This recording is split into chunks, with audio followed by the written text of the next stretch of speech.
Hey guys, welcome back to my channel. आप सुन रहे थे मेरे साथ a broken heart. A broken heart भाग 11।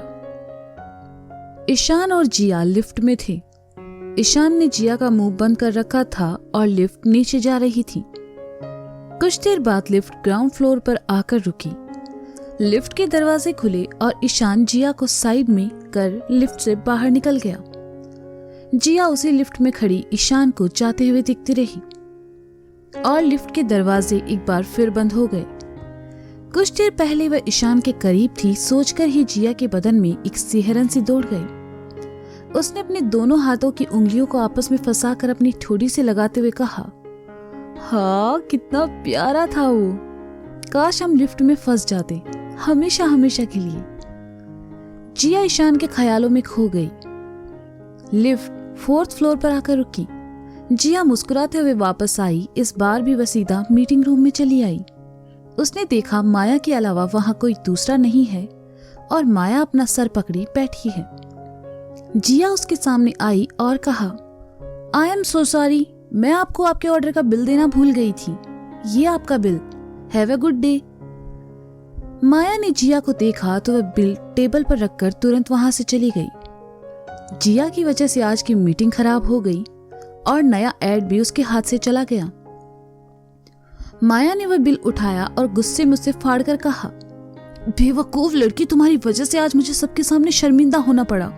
तुम्हें तो मैं छोड़ूंगी नहीं। I just hate you. Maya से मिलने ईशान कंपनी आया था, लेकिन जिया की वजह से परेशान होकर वापस लौट गया। ईशान बस स्टॉप पर चला आया और बस का इंतजार करने लगा। जिया भी अपना स्कूटर लिए वहां से गुजरी। उसने ईशान को बस स्टॉप पर देखा तो अपना स्कूटर रोककर कहा, हेलो मिस्टर किडनैपर, क्या मैं तुम्हें लिफ्ट दे दूं? जिया के मुंह से किडनैपर सुनकर वहां खड़े लोग ईशान को देखने लगे। जिया को वहां देखकर ईशान फिर परेशान हो गया और अपना हाथ अपने चेहरे से लगाकर सर झुका लिया ताकि वह जिया को इग्नोर कर सके। हेलो, मैं तुमसे बात कर रही हूँ। अभी कुछ देर पहले हम लिफ्ट में साथ साथ थे और अब तुम मुझसे मुंह छुपा रहे हो। मुझे यहाँ देखकर तुम्हें शर्म तो नहीं आ रही? जिया ने कहा। ईशान नहीं चाहता था जिया उसका और तमाशा बनाए, इसलिए वह जिया के पास आया और कहा, ये क्या बदतमीजी है और तुम मुझे सबके सामने किडनैपर कहकर क्यों बुला रही हो? मैं जहां भी जाता हूं तुम मेरे पीछे चली आती हो। क्या तुम मेरा पीछा कर रही हो? हाँ बिल्कुल नहीं, मैं तुम्हारा पीछा क्यों करूंगी? वो तो किस्मत हमें बार बार मिला रही है और मैं तुम्हारा नाम नहीं जानती, इसलिए मुझे तुम्हें इन अजीबो नामों से बुलाना पड़ता है। जिया ने मासूम सा चेहरा बनाकर कहा, मेरा नाम ईशान है और आज के बाद मुझे परेशान मत करना, समझी तुम? कहकर ईशान पैदल ही वहां से जाने लगा। जिया अपना स्कूटर घसीटते हुए उसके पीछे आई और कहा, क्या मैं तुम्हें कहीं छोड़ दूं? जिया की आवाज सुनकर ईशान झुंझलाया और पलटकर हाथ जोड़ते हुए कहा,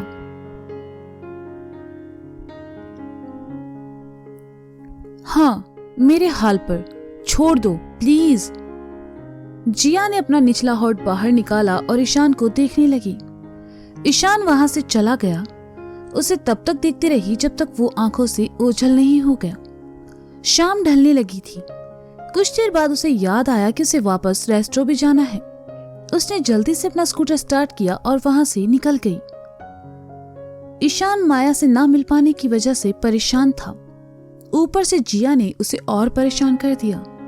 चलते चलते उसने जेब से अपना पर्स निकाला। उसमें कुछ ही पैसे बचे थे।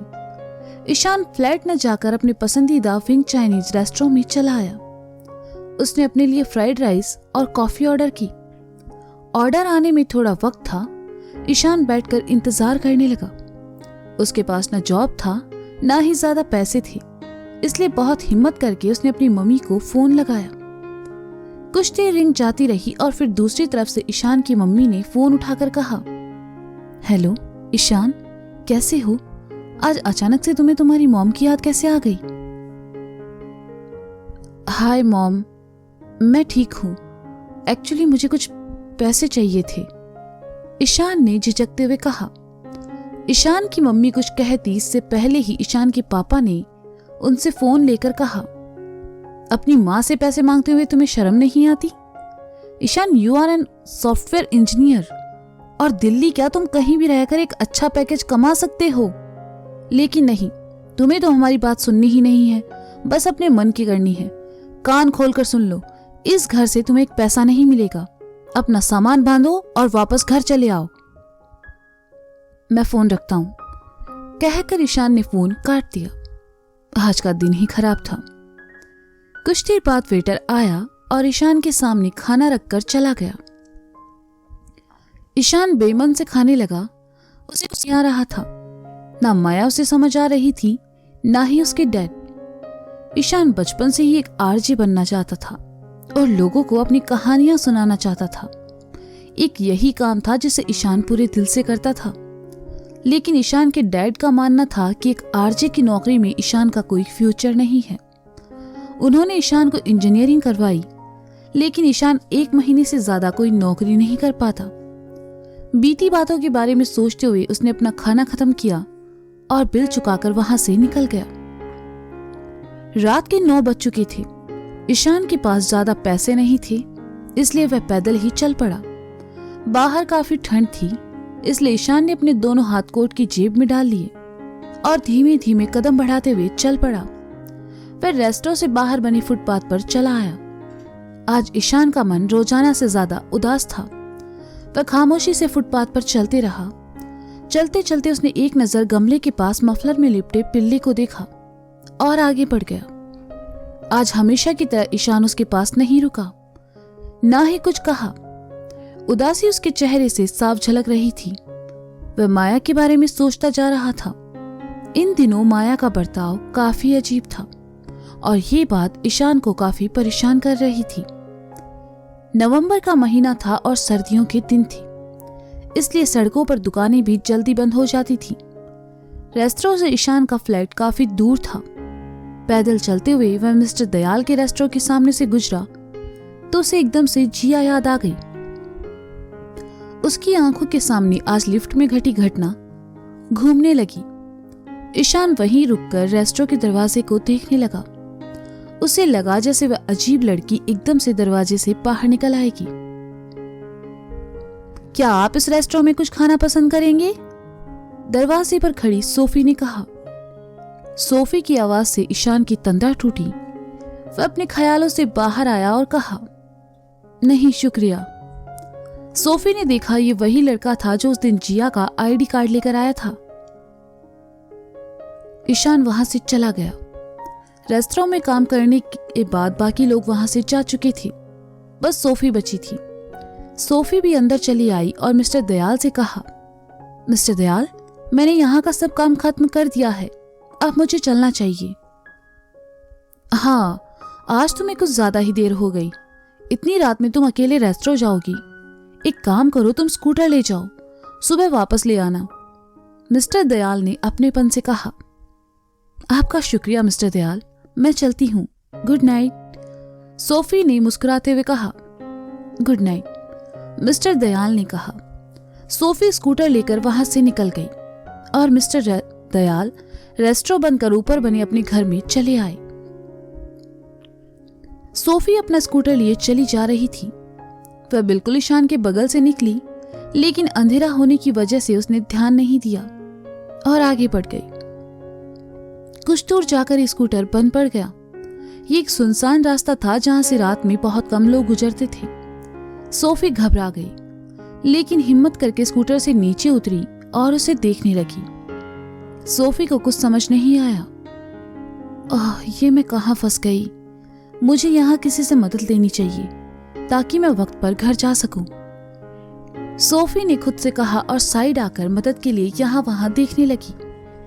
1-2 रिक्शा वहां से गुजरे भी, लेकिन किसी ने रोका नहीं। सोफी बार बार घड़ी में वक्त देखते हुए परेशान हो रही थी।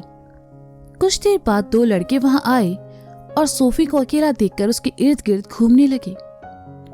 सोफी ने देखा तो अंदर ही अंदर घबरा गई, लेकिन अपनी घबराहट को उसने चेहरे पर आने नहीं दिया और स्कूटर की तरफ चली आई। क्या हुआ मैडम, हम कुछ मदद कर दें? दोनों लड़कों में से एक ने सोफी को अजीब नजरों से देखते हुए पूछा। नहीं शुक्रिया, सोफी ने उन्हें नजरअंदाज करते हुए कहा। अरे मैडम, आप अकेली है, ऐसे में आपकी मदद करना हमारा फर्ज बनता है, क्यों भाई? उसी लड़के ने सोफी के पास आकर स्कूटर का हैंडल थामते हुए कहा और ऐसा करते हुए उसने सोफी के हाथ को भी छू लिया। सोफी एक बुरे एहसास से गुजरी और पीछे हटते हुए कहा, देखिए मुझे आपकी कोई मदद नहीं चाहिए, आप लोग जाइए यहां से। अब आए हैं तो कुछ लेकर ही जाएंगे। इस बार दूसरे लड़के ने सोफी को घूरते हुए कहा तो सोफी घबरा गई और अपने कदम पीछे बढ़ाने लगी। दोनों लड़कों ने आकर उसे घेर लिया और परेशान करने लगे। खींचातानी में सोफी का जैकेट एक लड़के के हाथ में आ गया और उसने उसे हवा में उछालते हुए कहा, अब इतना भी भाव मत खाओ। सोफी मदद के लिए चिल्लाने लगी, लेकिन उस सुनसान सड़क पर उसकी आवाज को सुनता कौन? इसका मुंह बंद कर, पहले लड़के ने कहा तो दूसरा सोफी की तरफ चला आया। इत्तेफाक से ईशान उसी रास्ते से गुजर रहा था। उसने जब सोफी की आवाज सुनी तो वहां चला आया। ईशान को वहां देखकर सोफी की जान में जान आई। उसने आस भरी नजरों से ईशान को देखा। उन लड़कों को देखकर ईशान समझ गया कि वो दोनों सोफी को तंग कर रहे हैं। ईशान लड़कों के पास आया तो एक ने उसे पीछे धकेलते हुए कहा, चल जाए यहां से, लड़की के सामने हीरो बनता है। ईशान ने सुना तो उसने खींचकर एक घूंसा लड़के को मारा। वह नीचे गिरकर धूल चाटने लगा। ईशान गुस्से से जैसे ही दूसरे लड़के की तरफ पलटा, लड़के ने सोफी का हाथ छोड़ दिया और घबराकर भाग गया। ईशान सोफी के पास आया और कहा, तुम ठीक हो? हाँ, तुम्हारा शुक्रिया, अगर तुम वक्त पर नहीं आते तो।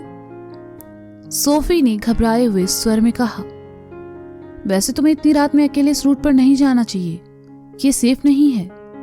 ईशान ने कहा, दरअसल मैं बस से जाती हूँ, लेकिन आज देर हो गई, इसलिए मुझे स्कूटर से जाना पड़ा और ये स्कूटर भी यहाँ खराब हो गया।